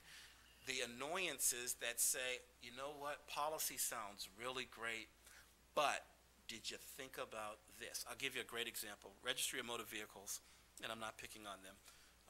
Rachel Caprillion is a good friend of mine, known her for many a number of years. But they had a policy for commercial driver's licenses, because they have a couple of other licenses where they administer a test, and the passing grade was an 80, because that's when those tests were developed. It was determined an 80 would be the passing grade. Under the CDL, it's a 70. They said, hey, you know what? For the benefit and purposes of having consistency, we want to move the passing grade to an 80. Because one of the policies that came out of my office, I actually get to see regulations before agencies, you know, adopt them to see if, in fact, they might have a disparate impact. I said, okay, tell me more about why moving to an 80 makes sense. Is there something inherently intrinsic to a driver or a potential driver who gets an 80 versus gets a 70? No. I said, well, then you know what? You can't do it. He said, well, why? I said, why? Because standardized testing has been shown that African Americans and Hispanics, for whatever combination of reasons, do not do as well on standardized tests as other populations do. And the CDL test is a form of a standardized test. And so if you move it from 70 to 80, you actually will take away opportunities for these two ethnic populations who otherwise might be very successful commercial drivers. They said, you know what, we never thought about it that way. We're going to keep it at 70. The story is not meant to show what the RMV was doing that was wrong. The story is meant to highlight the fact that what they were doing was simply trying to create a parity in a passing grade, and no one had thought about, well, what are the unintended consequences of doing so? So the hardest part about doing policy is getting people to understand that when I suggest, however politely or diplomatically I do it, that the policy that I am advocating is designed to address some wrong, that I'm not saying you are a bad person or you are a wrong person. Because we sometimes default to hearing that which we worked on, if it's wrong, then by default you were saying I'm wrong. I'm saying that there are some things you didn't consider, so you got to get over a mental hump first and foremost in the new policy. Then the next thing you do is you got to bring enough people around the table, because people hate where policies seemingly come out of nowhere and they didn't have an opportunity to give any input to it. They actually may agree with you, but will disagree with the policy on principle just because they didn't have a voice. That gets back to the whole inclusion thing. You got to practice what you preach, because Lord knows civil rights people can't sit around and come up with policies and do it in a vacuum and say, yeah, we all for diversity and inclusion. Well, where was it when you were doing this policy? So the second thing is, can you get people around the table? The third thing is, can you get people moving forward? Because that thing I talk about, momentum, is important, and we all know this. What's that? They say the quickest way to kill an idea is to put it in a committee. There is truth behind that. So you got to know that, yes, you got to come together as a working group, that's why I always use the word working group, because people actually buy into that notion. Language matters, as opposed to a committee. Ooh. So, you got to talk about the idea. You got to get people around the table. You got to actually let people have buy-in and feel like they have some say in what you're doing. You got to then implement the policy, because there's always somebody above you that has to sign off on the policy. And then, just when you thought you were done because the policy's been signed, you got to do implementation. And that can be difficult, because you know what? A lot of people who didn't get a chance to have a say are the ones who have to do the implementation. You got to make sure they got the tools to implement. And then last but not least, because you know what? You can do all of those things and think you're cooking with peanut oil, as they say on one of my favorite shows. Yes, I do watch Duck Dynasty. I admit it. You got to evaluate. Because people, that's the one thing people sometimes don't do, is say that, you know what, we got the policy, we're implementing it, but oh my God, we are having terrible results. So you got to be willing to go back to the drawing board and accept. And here's the funny part. In what we call social sciences, which is really, in all the things we talked about is social sciences, we are less forgiving of mistakes in the social area than we are in the scientific area. And we got to be more forgiving and understanding that because we're humans, this isn't like plopping in a formula and popping out the correct answer. Some people will react differently to it in ways that are unexpected. And so you got to be willing to evaluate and adjust as necessary, because nobody likes to implement a policy that in the face of it is not achieving the outcomes you're supposed to achieve, because nothing screams bureaucracy more to people than, we do it this way because that's the way we always done it. And and by the way, it doesn't work. And they don't care that it doesn't work. So that's the hardest part to developing, promulgating, pushing, implementing, and moving an agenda forward in this area, is understanding that you can't skip those steps. And you got to be willing. And guess what? It takes longer than you would like it to take. But it goes with the territory. I learned a long time in college. I was in student government in college, and we had an advisor, and he had this saying that I've kept with me for the 20 plus years since I've been away from dear old Penn State. He says, the oxen is slow, but the earth is patient. Sometimes we got to exercise patience, because other people may not be ready to move at the speed we want to move. That's why you stick to it. I'm sorry, that was a long answer. I'm sorry. Okay. Forgive me. Let me move on. Is there any formal service in place where sensitive issues such as covert or everyday racism can be addressed and resolved in an organized and concise manner? A forum where people can talk about sensitive issues? I'll let my brief colleague talk. Well, within each of our agencies, they have set up various diversity council, and within some of them there are affinity groups. But by virtue of the executive order, there is a section in here, the resolution process, and that's really where an employee, and I'm assuming we're talking about our employees, can escalate his or her concerns at the agency level. If they don't feel comfortable at the agency level, they can escalate it at the secretariat level. They don't feel comfortable there because it's still within the confines of their agency. My office is available for them to come and have that conversation. We are a neutral party. We're there to listen, find the facts, and try to resolve the issue. We're not there for management. We're not there for the employees. We're the neutral party. So we try to bring that neutrality to any conversation that's coming before us. And often I find that people will come to the office just to vent, so to speak. And I'll allow them at least one venting session. Okay. I have a couple of other measurement questions. I'm going to apologize that I'm not going to keep asking that, because I think we've done it. What's the importance of an independent affirmative action officer? I'm not sure there is such a thing. I was about to say they're all tied to an agency. You want to, or should I?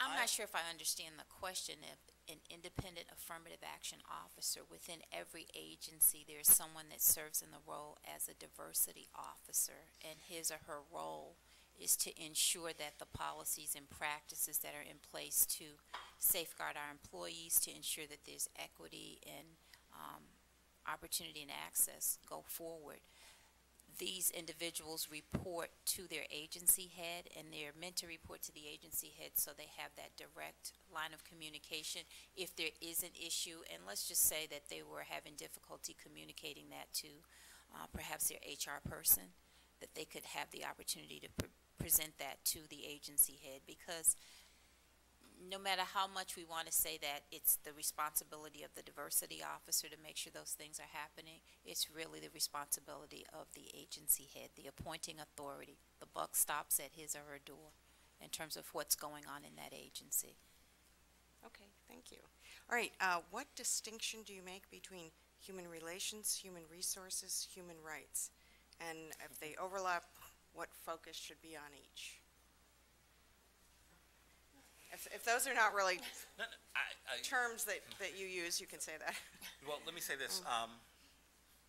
Let me do the human rights piece, because one of the things I think about and talk about is that if there's anything that troubles me about civil rights is this notion that we subdivide ourselves into the groups that either look like us, come from the same country we come from, talk the same language, talk in the same dialect that we talk in, and there is a notion and a point that when do we get to that place in space where we just see each other as humans and accord value based on that common fact that doesn't separate any of us from anybody else. And so the notion, the conversation of human rights is something that I embrace. I would love to get there. I think access and opportunity is as close as we're coming in Massachusetts to moving along that paradigm, because that paradigm of access and opportunity does say that, you know what, each and every one of you in the front row has as much value as each and every one of you in the back row, that you just happen to choose those seats, and guess what? It's the same value that each of us up here has. And so I do draw a distinction between human rights and civil rights, because I think the way we've practiced, or the way we've been forced to practice civil rights in this country has meant that, you know, first there were the African Americans, women, the gay and lesbian community, people with disabilities, the transgender community, and we sometimes get stuck in those boxes, and to me human rights gives us a way of, again, valuing the central thing that we all share is our humanity, and holding it up as being equal in no matter what context. And so I'll leave it there, because I know I talk much. Okay, so we do have a few more minutes, and I promised we'd perfect. have an opportunity for a couple people to ask live questions. So come over, line up over there. Mr. Conquest, I assume you're heading up, so you can be first. I'll let you go first. How does your office handle the situation where you have two candidates with comparable qualifications? One is underrepresented and the other is not? The proverbial tie, you mean? Yes. I will hazard a guess and say this, that if there is the proverbial tie, and in most instances there really never is a tie, that's a misnomer, because that gets back to that whole thing Sandra talked about around qualified. But let's assume in the abstract that there are two inherently equally qualified individuals, and there's one position, and one happens to represent a group in which the representation in the executive branch is well represented and the other is underrepresented, then you know what, I'm sorry, but I guess I have to unabashedly say my advice would be that we have a goal to ensure that the executive branch looks like the Commonwealth, and that in that proverbial tie where someone has to win, the underrepresented person should be the one who wins. Thank you. Arthur Conquest, good evening. Good evening, Arthur. How are you? Good, yourself? Ron? I do as best as I can. Okay. Where does the issue of race intersect with affirmative action, and where does the issue of race intersect with diversity? And what I mean by that is that I've lived in this town for, I think, about 30 years, And over a 30-year period, I've seen 3 black men go for the brass ring at the top in certain departments. And each time, they've lost out or were passed over by a white woman. And we have diversity, okay? We have affirmative action, but we don't have the race or the color. Am I making sense? Well, you've made sense every time we've talked. Okay, all right, so. You've been no different tonight. Okay, so if you could, just try and maybe tackle that, and then look at the overall picture, which I think is for some people, the elephant in the room here, in that we have 26 department heads, and not one of them is black, Latino, or Asian. I'm going to stay away from the specific. Okay. But let me hazard, boy, what a choice of word, huh? Let me hazard an answer. Because I think in some ways, Arthur, your question is not unrelated from the one that preceded it in terms of too qualified. But let me also say this and start here. Affirmative action, however practiced, but especially I think the way we try to practice it at the state, is a process. Diversity is an outcome. Inclusion becomes a way in which the practice of affirmative action, the outcome of diversity, gets married so that everyone feels valued within in the context of wherever it's taking place. I would say to you, as an African American male, it is not lost on me. Let me do it this way because this is safer for me. When the conversations were taking place in Washington around the diversity of the president's second cabinet, one of the things that wasn't lost on me was that to the extent that the president was taking dings around a lack of diversity, 99 out of 100 commentators focused on the question of gender and not the question of race. It took Congressman Charlie Rangel to inject the question of race into the dialogue because, and what I would say is this, it was unfortunate the way it unfolded because it goes back to what I talked about, civil versus human, in that it sought, the conversation sought to create camps of otherwise disenfranchised populations such that they start fighting amongst each other and the overall context gets lost, and guess what? The status quo exists. In the context of the tire, I've already given you my opinion as to what should happen. I think that there is an onus and a responsibility to be even more mindful of populations that have even suffered greater degrees, if you will, of disenfranchisement and disempowerment. And I think symbols matter. There is a powerful symbol in the governor being the governor. There's a powerful symbol in the president being the president. It doesn't mean that you elevate based upon symbolism because, again, don't lose what was lost in what Sandra said and what the first question asked. There is a question of qualified in all of this. And sometimes when we talk about these things, we assume that one person is qualified and the other is symbolic. They both are qualified. And so we all have work to do. That may not help you completely in where you were driving towards. Hopefully it's a start, but Arthur, let me say this. Because I'm learning as I go too. I have the great benefit of not being a lawyer. My apologies to those who are. And that I think, sometimes lawyers think in very rigid black and white terms. I come into this role understanding that I know a whole lot more today than I knew 5 years ago, and in 5 years from now, hopefully I'll know a whole lot more then, but I learn it by conversations with folks like you, Arthur, who've helped shape and mold my thinking so that it always stays on a progressive tilt without running the risk of being silently oppressive in my quest to elevate all people, if you understand what I mean. And so I would love to continue the dialogue. That's my best answer I can give you at this moment. Okay. I mean, it's something for you to think about, right? And something for us to talk about. Okay, good. Thank you. All right, Arthur. Hi, I'm Leslie Epps. Miss I- Epps with the coffee stain. Yes. I'm sorry. that was Larry Olney.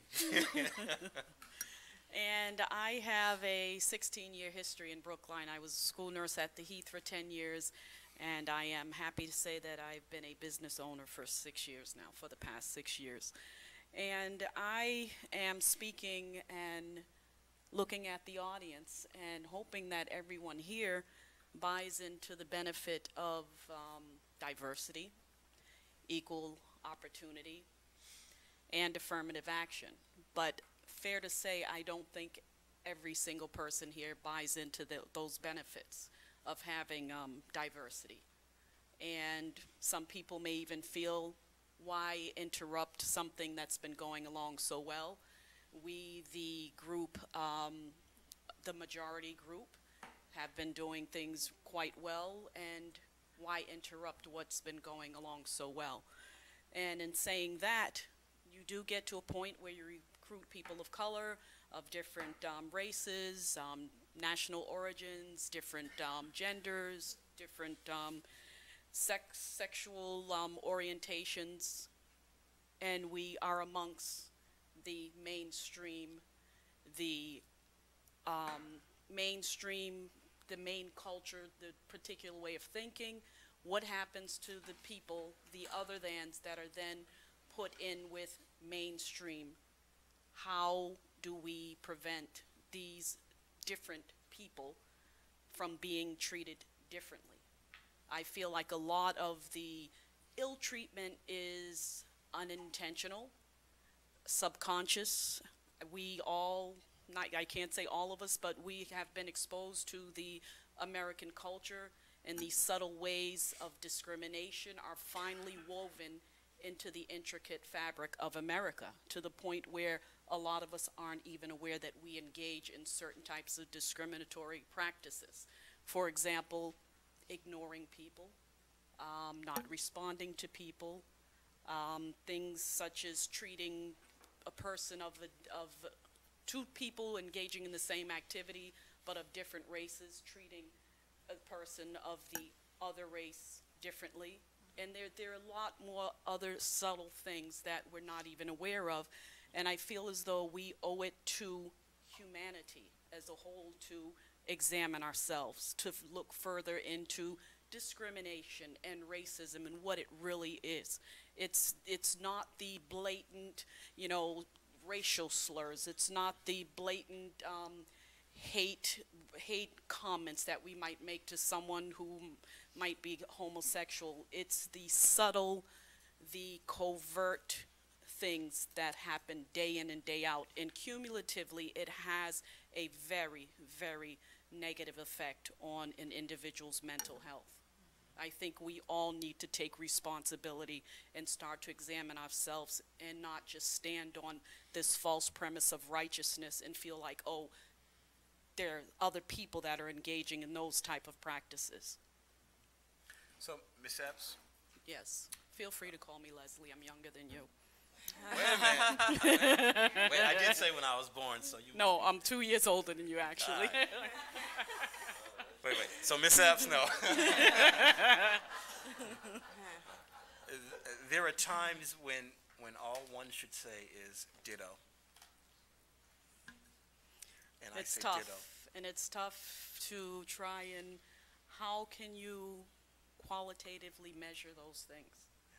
And those are the things that sting and you're exposed to day in and day out as a woman, as a person of color, as a person with an accent, as a person that does not look like mainstream America. Yeah. And it's sad. Yeah. I say ditto because, I heard as much a statement in teaching moment in what you said than I heard a question. And I think really the question is this: how do we create spaces where if I wrong Sandra in some way, Sandra can come to me and say I wronged her? Right. Because that's what we're really talking about. But that goes back to the notion of if I respect her humanity and she respects mine, then there should be a common space in which we can meet, in which even if I don't hear her when she first tells me, I can step away and reflect on it and then come back and apologize and use that as a means to teach myself to treat her better going forward. And the same would be true for anyone else. I mean, you know, the reality is this. I've had my stage where, you know what, I liked All in the Family. Right. Okay? I do too. I can think of times where for populations that I understood very little, I made comments that, you know, the benefit of 30 years of growth teaches me, you know, really ignorant and really uncalled for. And so, but again, it starts with creating a space where we can just have dialogue. And if nothing else comes out of tonight, hopefully that will be the start of how do we create spaces in which community flourishes, because part of community is civil dialogue. I agree. And it's just not about tolerance of differences. It's about embracing the differences and being respectful of differences. No. Thank you, Ms. Evans. Thank you. Leslie, I think the point that you made, though, really speaks to the difference between diversity and inclusion, because many organizations have diversity, but the next hurdle for us is inclusion. So all the people we've invited in, we've assisted in the process, how do we help them feel more included in the space that we've invited them into? And that was one of the challenges that we faced as we started to push on our agenda around diversity and inclusion, because we spoke about inclusion all the time. And as much as people don't like to talk about affirmative action opened the door to get us to the point where we could have diversity, and now to the point where we can start to talk about how do we create greater inclusion. Because if you look at pipelines, you'll see that, yeah, entry level, you see representation. The higher up you go, pick an organization, the less you'll see the representation, and I would venture to say the inclusiveness as well. So women have made a lot of progress, but there's still areas that there's not inclusion. And to Ron's point, and to the point of this group coming together tonight, it all starts with the conversation. If we can't, you know, our training is based on having the courage to have the conversation, because I can understand the differences, and maybe I can work past the differences if I can engage you in conversation and understand how I'm supposed to do that on your terms. Frank. My name is Frank Farlow. To what extent have you found that it's important that an organization's diversity officer have a hierarchical rank that's close to that of the chief executive? For example, in our town, a department head in relation to the, what I would call the chief executive, the Board of Selectmen. I think it's very important. Having been in both environments, we would always say you could tell how important diversity was based on where it was in the organization, who it reported to, who the position reported to. So having that rank close to the CEO, so you'll see chief diversity officers like you'll see chief human resources officer, that equal rank reporting up to the CEO. I think it's very important. And I say that, and even though right now, if you look at my reporting relationship, it's very matrix, because it depends on what the issue is. I mean, if you look at the executive order, I have a direct link into the governor's office, but on a day-to-day basis, I report into the chief human resources officer with a dotted line to the assistant secretary of the Office of Access and Opportunity. So on any given day, I could be pulled in any direction depending on what it is. I've worked in environments where, depending on what I was working on, that's who I had a conversation with. I've been in environments where if I'm doing investigations, sometimes it's directly to the CEO because that's who wants to hear about it. So it really depends on where that organization structure is. But from a personal point of view, I believe it should be into the CEO, because I think you have more opportunity for your role to be taken seriously and for you to get the buy-in that you want. When I worked in financial services, I found that one way to open a door for a conversation was to use the CEO's name always got me in the door. So I do that now with Paul. I use his name everywhere I go, or Ron's. So it works. Thank you. Thank you.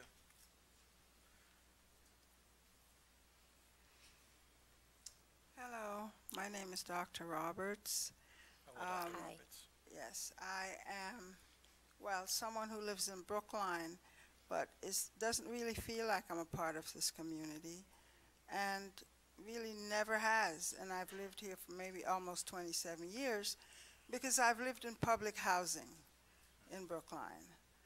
And the class division just means that you're always ever going to not be included. So lack of inclusiveness is something I've known and felt, even though I'm an educated person, because class is the ultimate exclusion.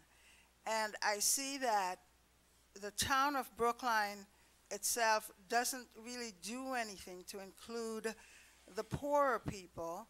The middle-class blacks from any part of the Commonwealth don't do anything to help poor black people. They might do something within certain programs and certain guidelines and certain limitations, and so there are certain quadrants that people, just like the schools and the classrooms, attract. So blacks attract to certain positions. For example, my daughters work for Children's Hospital Trust, and white women get promoted over them routinely. They have a hard time getting promoted. Their one black executive got laid off when they were shuffling. When you say that white women have benefited from affirmative action, you're saying nothing, because many of these women were wives to these same white men who were in power. It just means that when the economic reality shifted so that women had to work alongside with men, they got the jobs. This is why you find that there are a lot of households where there's not going to be any progress socially or economically for one generation. Then when you educate your kids, I educated all of my kids. They all went to college, Harvard, MIT, whatever. It's still hard because of where they're coming from for them to really advance. And that is a fact. I'll give you one example. My baby was at BU and she was going to major in business. She said whenever and my daughter who graduated and got a master's from Bentley College, Business College, she had the same example, she had the same experience that Ms. Epps was saying. Whenever she introduced an idea when the group was supposed to be working on a project, they'd ignore her and say on to the next. And 10 minutes later, someone would mention the same idea and everybody would endorse it like, oh, this is a great idea. What do you think that does to a person? She just switched out of business. And my other daughter was going to just like, I don't know, I can't be at Bentley. So I'm saying you're talking about lack of inclusiveness and just the whole picture of this town and who runs this town. You see the same demographic pattern, no difference. So the status quo fully entrenched, and you have it being passed on to the next generation. Someone like me, I don't even work because I cannot get a job that I feel, you know, merits my status in society. Nobody's going to hire me. I'm a Muslim. Nobody wants to hear anything from a Muslim right now. I can't believe that there is nothing that I'm qualified to do except be a substitute teacher. I'm not going to do it. I did it for 5 years in the Boston public school system, and we have a black superintendent. I went to everybody from the top down, and no one would hire me.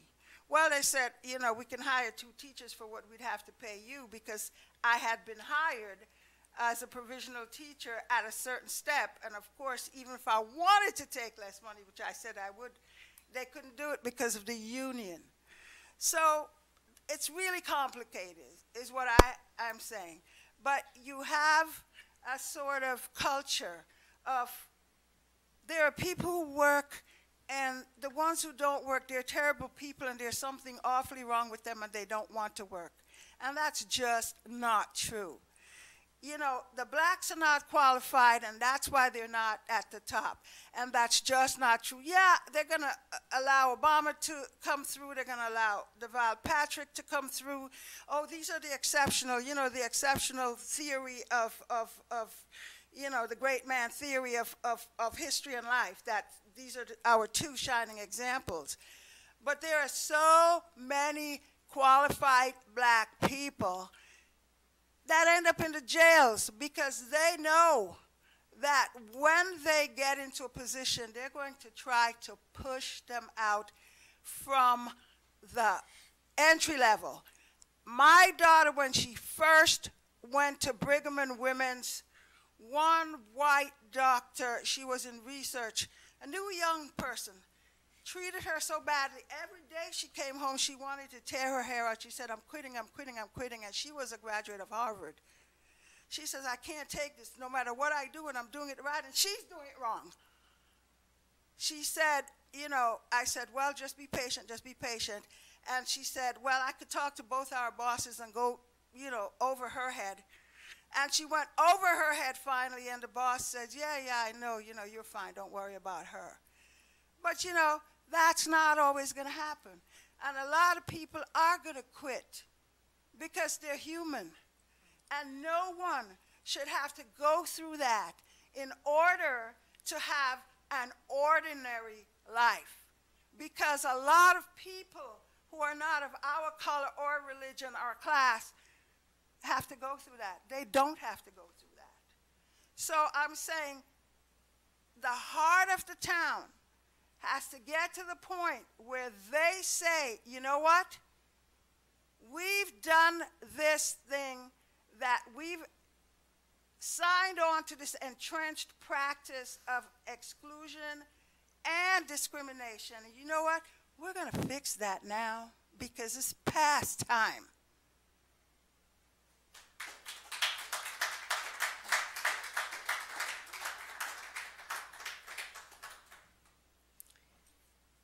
Well, thank you so much for all of you for coming. Thank you for the thoughtful questions, Ron and Sandra. We very much appreciate this and look forward to, I know Sandra DeBow is going to be in touch with you for further discussion, and we look forward to getting your statistics. Sure.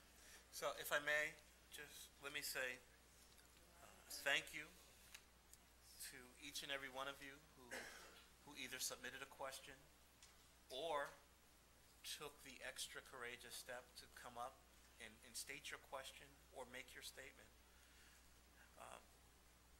I do not pretend the work that lies ahead, no matter in what organization we try to push it, whether it's Sandra and I at the executive branch of the Commonwealth, whether it is Nancy and Sandra and others here in the town of Brookline, you know this, that I do not believe tonight would have happened had there not been a committed, concerted effort to, I wouldn't even say start a dialogue, to have a dialogue in which there is an expectation that progress will result.